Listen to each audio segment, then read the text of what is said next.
Hi friends, ಎಲ್ಲರೂ ಹೇಗಿದ್ದೀರಾ? ಎಲ್ಲರೂ ತುಂಬ ಚೆನ್ನಾಗಿದ್ದೀರಾ ಅಂತ ಭಾವಿಸ್ತೀನಿ. ಇವತ್ತು ನಾನು ನಿಮಗೆ ರಾಗಿಯನ್ನು ಬಳಸ್ಕೊಂಡು ಹೇಗೆ ತುಂಬ ಆರೋಗ್ಯಕರವಾದ ದೋಸೆಯನ್ನು ಮಾಡ್ಬೋದು ಅಂತ ಹೇಳಿ ತೋರಿಸ್ಕೊಡ್ತೀನಿ ಬನ್ನಿ. ಇಲ್ಲಿ ನೋಡಿ, ಮೊದಲಿಗೆ ನಾನು 1 ಕಪ್ ರಾಗಿಯನ್ನು ತೊಗೊಂಡಿದ್ದೀನಿ. ಅದೇ ಕಪ್ಪಲ್ಲಿ ಅರ್ಧ ಕಪ್ ಅಕ್ಕಿಯನ್ನು ಯೂಸ್ ಮಾಡ್ತಿದ್ದೀನಿ. ಅದೇ ಕಪ್ಪಲ್ಲಿ ರಾಗಿಯನ್ನು ತೊಗೊಂಡಿದ್ನಲ್ವ, ಅದೇ ಕಪ್ಪಲ್ಲಿ ಅರ್ಧ ಕಪ್ ಅಕ್ಕಿ ಮತ್ತು ಅದೇ ಕಪ್ಪಲ್ಲಿ ಅರ್ಧ ಕಪ್ ಉದ್ದಿನ ಬೇಳೆಯನ್ನು ತೊಗೊಂಡಿದ್ದೀನಿ.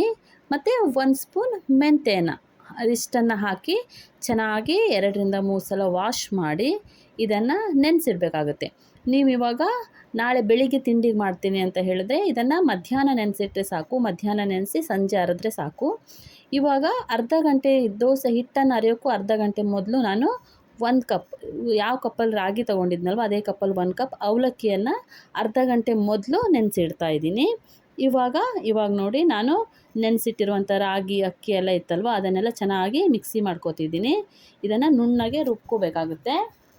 ಅದ್ರ ಜೊತೆಗೆ ನೆನೆಸಿಟ್ಟಿರುವಂತಹ ಅವಲಕ್ಕಿಯನ್ನು ಸಹ ನುಣ್ಣಗೆ ಮಿಕ್ಸಿ ಮಾಡ್ಕೋತೀನಿ. ಇವಾಗ ಚೆನ್ನಾಗಿ ಅಕ್ಕಿ ಮತ್ತು ಅವಲಕ್ಕಿ ಇದನ್ನೆಲ್ಲ ಚೆನ್ನಾಗಿ ಮಿಕ್ಸಿ ಮಾಡ್ಕೊಂಡು ಆದಮೇಲೆ ನೀವಿವಾಗ ಅದನ್ನು ಪಾತ್ರೆಗೆ ಹಾಕಿ ಚೆನ್ನಾಗಿ ಕೈಯಲ್ಲಿ ನೀವು ಈ ಥರ ತಿರುಗಿಸ್ಕೋಬೇಕಾಗತ್ತೆ. ಚೆನ್ನಾಗಿ ಕೈಯಲ್ಲಿ ನೀವು ತುಂಬ 5 ನಿಮಿಷನಾದರೂ ನೀವು ಚೆನ್ನಾಗಿ ಅದನ್ನು ತಿರುಗಿಸ್ಕೋಬೇಕಾಗುತ್ತೆ.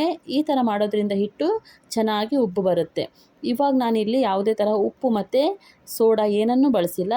ಇವಾಗ ಖಾಲಿ ಹಿಟ್ಟನ್ನಷ್ಟೇ ಮಿಕ್ಸಿ ಮಾಡಿ ಒಂದು ಪಾತ್ರೆಗೆ ಹಾಕಿ ಈ ಥರ ಕೈಯಲ್ಲಿ ತಿರುಗಿಸಿ ಇಟ್ಟಿದ್ದೀನಿ. ಇಲ್ಲಿ ನೋಡಿ, ಬೆಳಿಗ್ಗೆ ಆಗೋಷ್ಟೊತ್ತಿಗೆ ಹಿಟ್ಟು ಉಬ್ಕೊಂಡು ಎಲ್ಲ ಪಾತ್ರೆಯಿಂದ ಹೊರಗಡೆ ಬಂದುಬಿಟ್ಟಿದೆ. ಇಲ್ಲಿ ನೋಡಿ, ಇವಾಗಿದು ಎಷ್ಟು ಕರೆಕ್ಟಾಗಿ ಉಬ್ಕೊಂಡು ಹದಕ್ಕೆ ಬಂದಿದೆ ಅಂತ ಹೇಳಿ. ಇವಾಗ ಇದಕ್ಕೆ ರುಚಿಗೆ ತಕ್ಕಷ್ಟು ಉಪ್ಪನ್ನು ಹಾಕಿ ಚೆನ್ನಾಗಿ ಮಿಕ್ಸ್ ಮಾಡ್ಕೋತಾ ಇದ್ದೀನಿ.